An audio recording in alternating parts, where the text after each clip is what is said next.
हरे कृष्ण। भुवनेश्वर में श्रील प्रभुपाद, आज हम इसका तृतीय भाग यहाँ पर लेकर आए हैं। इससे पहले दोनों भागों में हमने श्रील प्रभुपाद के कुछ अनसुनी और दिव्य लीलाओं का श्रवण किया था। आज के अध्याय में उनकी एक और बहुत ही सुंदर लीला जो भुवनेश्वर में घटा था उसका उन्मोचन कर रहे हैं। पहले हमने देखा 1974 में श्रील प्रभुपाद ने गौर गोविंद स्वामी महाराज को भुवनेश्वर में भेजा, उनको जो स्थान प्राप्त हुआ था वहां पर इस्कॉन का एक केंद्र बनाने के लिए, जो श्रील प्रभुपाद का आखिरी 108वां नंबर मंदिर बना। भुवनेश्वर पहुंचकर गौर गोविंद स्वामी महाराज लिंगराज मंदिर के पास स्थित 2 धर्मशाला में रुके थे।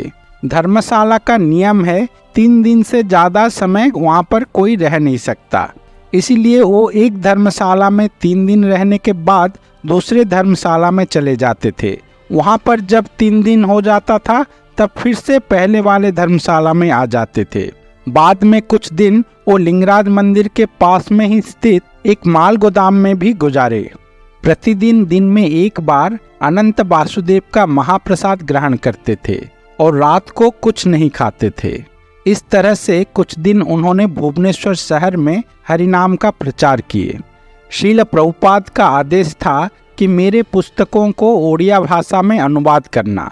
इसी संबंध में पुस्तकों का प्रकाशन में कुछ सहायता के लिए वो एक दिन ओडिशा सरकार के directorate of public relation DP office में गए, जहां पर उनके पूर्वाश्रम जब वो शिक्षक थे उनके एक छात्र नौकरी कर रहे थे, जिनका नाम था मिस्टर मिश्रा।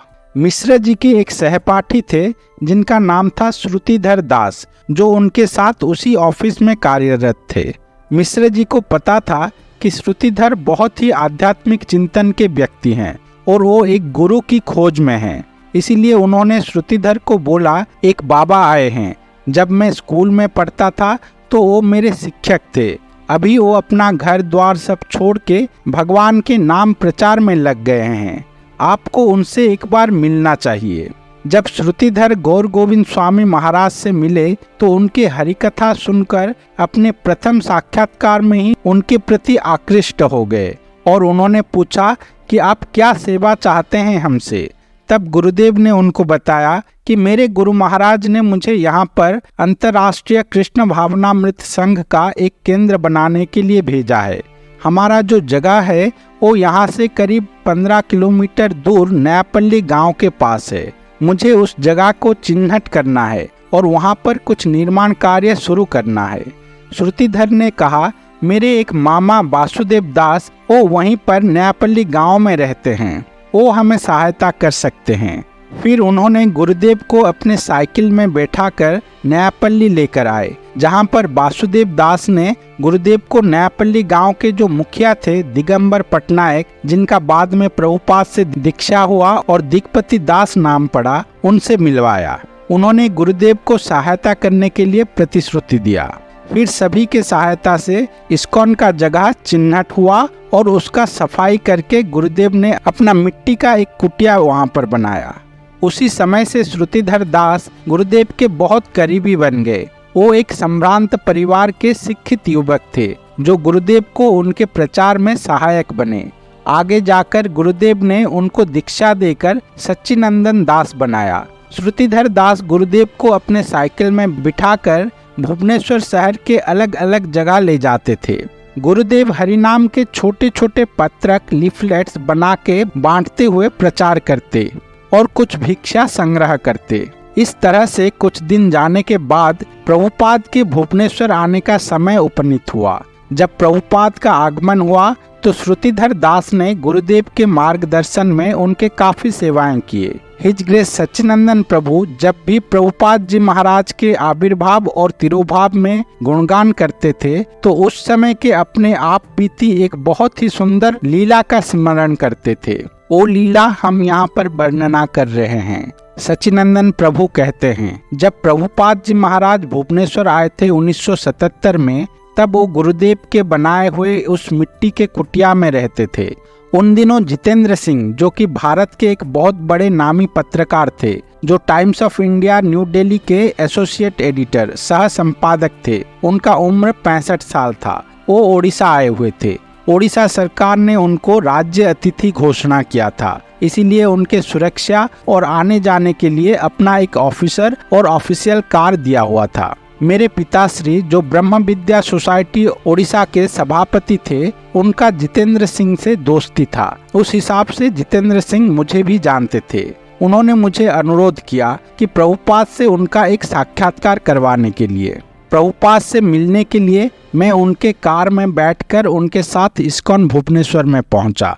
प्रभुपाद जी उस समय भक्तों के बीच में बैठकर उनको प्रवचन दे रहे थे कि वो जब अमेरिका गए उस समय उन्होंने वहां पर देखा कि लोग मशीन की तरह काम कर रहे हैं, दिन रात मेहनत कर रहे हैं और जो पैसा कमा रहे हैं उसे शराब, मांसाहार, क्लब में नाच के और जुआ खेल के बर्बाद कर रहे हैं। ऐसे पशु चेतना वाले लोगों के बीच में वो सोच रहे थे मैं कृष्ण चेतना का प्रचार कैसे करूं। करीब 10 मिनट प्रभुपाद को सुनने के बाद जितेंद्र सिंह जो मेरे साथ बैठे हुए थे, वो अपना सर उठाए जैसे उनको कोई प्रश्न पूछना है। प्रभुपाद से वो प्रश्न पूछते इससे पहले ही प्रभुपाद ने उनके जो सेक्रेटरी थे उनको बोला, जाकर चैतन्य चरितामृत लेकर आओ और इस नंबर अध्याय से ये वाला श्लोक पाठ करो।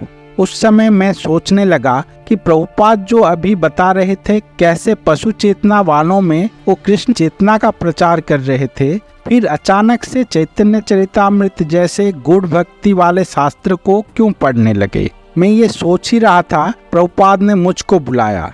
वो कई बार मुझे बुलाकर बात किए थे। प्रभुपाद ने बोला, श्रुतिधर, श्रीमद् भगवत गीता का इस अध्याय का ये नंबर श्लोक पाठ करो। मुझे लगा प्रभुपाद क्या मन को पढ़ लेते हैं। मैं मन में सोच रहा था कि वो गूढ़ भक्ति वाले शास्त्र चैतन्य चरितामृत क्यों पढ़ रहे हैं, तो मुझे बोले भगवत गीता का इस एक श्लोक को पढ़ने के लिए। वो जो भी हो, मैंने भगवत गीता मौलिक रूप से निकाला और उस श्लोक का पाठ किया। थोड़ी देर बाद जब मैंने पढ़ना समाप्त कर दिया, फिर जितेंद्र सिंह ने मुझे इशारा किया, चलो अब चलते हैं। फिर हम लोग प्रभुपाद को प्रणाम किए और वापस अपने कार के पास आ गए। जब हम कार के पास पहुंचे तब जितेंद्र सिंह ने मुझे बहुत ही जोर से आलिंगन कर लिया, बहुत ही जोर से। मुझे लगा कि मैं कहीं टूट ना जाऊं, इतनी जोर से। फिर वो गदगद होकर जोर से बोले, श्रुतिधर, आज तुम्हारे वजह से मैंने लिविंग चैतन्य का दर्शन कर लिया। मैं कुछ समझ नहीं पा रहा था, ये क्या हो रहा है। लिविंग चैतन्य का दर्शन पा गए, कैसे? भाव विहोल कंठ में अपने उत्तेजना को थोड़ा नियंत्रण करके वो फिर बोले, जब मैं 25 साल का था, पीएचडी खत्म करने के बाद जर्मनी में अपना पोस्ट डॉक्टरल रिसर्च कर रहा था। उस समय मेरे मन में एक प्रश्न आया था जिसका उत्तर पाने के लिए मैं हर जगह घूमता रहा। जब मैं पत्रकार बना तब भारत सरकार के मंत्रियों और प्रधानमंत्रियों के साथ मैंने देश विदेश बहुत जगह भ्रमण किया। जहां भी मैं जाता वहां के सभी बड़े बड़े धर्म जाजक से मिलकर इस प्रश्न का उत्तर पाने का प्रयास करता। जब मैं सऊदी अरब गया था तो वहां पर मक्का में 3 जो बड़े मुस्लिम धर्म गुरु थे उनसे मिला इस प्रश्न का उत्तर पाने के लिए, लेकिन मुझे उत्तर नहीं मिला। फिर मैं जो क्रिश्चियन धर्म का मुख्यालय है वेटिकन सिटी, वहां गया और वहां पर 4 बड़े बड़े पोप से मिला। मैंने हमारे सनातन धर्म के सभी बड़े बड़े गुरुओं से मिलकर इस प्रश्न का उत्तर पाने का चेष्टा किया। श्री माँ से मिला, स्वामी चिन्मयानंद से मिला, सत्य साई बाबा से भी मिला, प्रसिद्ध दार्शनिक जय कृष्ण मूर्ति, महेश योगी और कई सारे बड़े बड़े धर्म गुरुओं से मिला। सभी ने मुझे उत्तर दिए, लेकिन किसी का भी उत्तर मेरे मन को संतुष्ट नहीं कर पाया था। मेरे मन में इच्छा था कि एक बार मैं प्रभुपाद से मिलकर ये प्रश्न पूछूंगा। आज जब मैं उनके पास आया तो अमेरिकन युवाओं में भक्ति के प्रचार के बारे में समझा रहे थे। मैंने शालीनता से प्रतीक्षा किया अपने प्रश्न को रखने के लिए, और जब थोड़ी देर बाद मैंने अपना प्रश्न पूछना चाहा तो प्रभुपाद ने मेरे पूछने से पहले ही चैतन्य चरितामृत का एक श्लोक पाठ करवाया, जो कि मेरे उस प्रश्न का संपूर्ण उत्तर मुझे दे दिया। 40 साल तक जिस प्रश्न को लेकर मैं घूमता रहा, आज बिना पूछे ही प्रभुपाद ने उसका उत्तर मुझे दे दिया। मेरा रोम रोम खड़ा हो गया कि कैसे इस साधु ने मेरे 40 साल का इंतजार को एक क्षण में समाप्त कर दिया। एक बड़े सांस लेकर वो फिर बोले, कर्म से पत्रकार होना। जैसे ही मेरा प्रश्न का उत्तर मुझे मिल गया तो उस उत्तर से एक और दूसरा प्रश्न मेरे मन में आ गया। मैं उस प्रश्न को पूछता उससे पहले ही प्रभुपाद ने तुमको भगवत गीता का एक श्लोक पाठ करवा दिया, जिसमें मुझे उस प्रश्न का भी उत्तर मिल गया। तब मुझे पता लग गया कि ये कोई साधारण व्यक्ति नहीं है, ये एक दिव्य अलौकिक शक्ति संपन्न साधु हैं। इसीलिए तो मैंने तुम्हें कहा कि लिविंग चैतन्य को आज मैंने दर्शन कर लिया। चैतन्य चरितामृत कहते हैं, भगवान कृष्ण जो हर जीव के हृदय में परमात्मा के रूप में वास करते हैं, जब उनको किसी जीव के ऊपर अपना कृपा करना होता है तब वो उसके सामने चैत्य गुरु के रूप में प्रकट होते हैं। प्रभुपाद का ये लीला शास्त्र के इस वाणी का प्रतिपादन करता है। परमात्मा हमारे मन की बात को जानते हैं, इसीलिए चैत्य गुरु के रूप में उसका समाधान करते हैं। इन लीलाओं के श्रवण से हमें श्रील प्रभुपाद के अलौकिक स्थिति का पता चलता है और हमारा भक्ति और विश्वास दृढ़ होता है।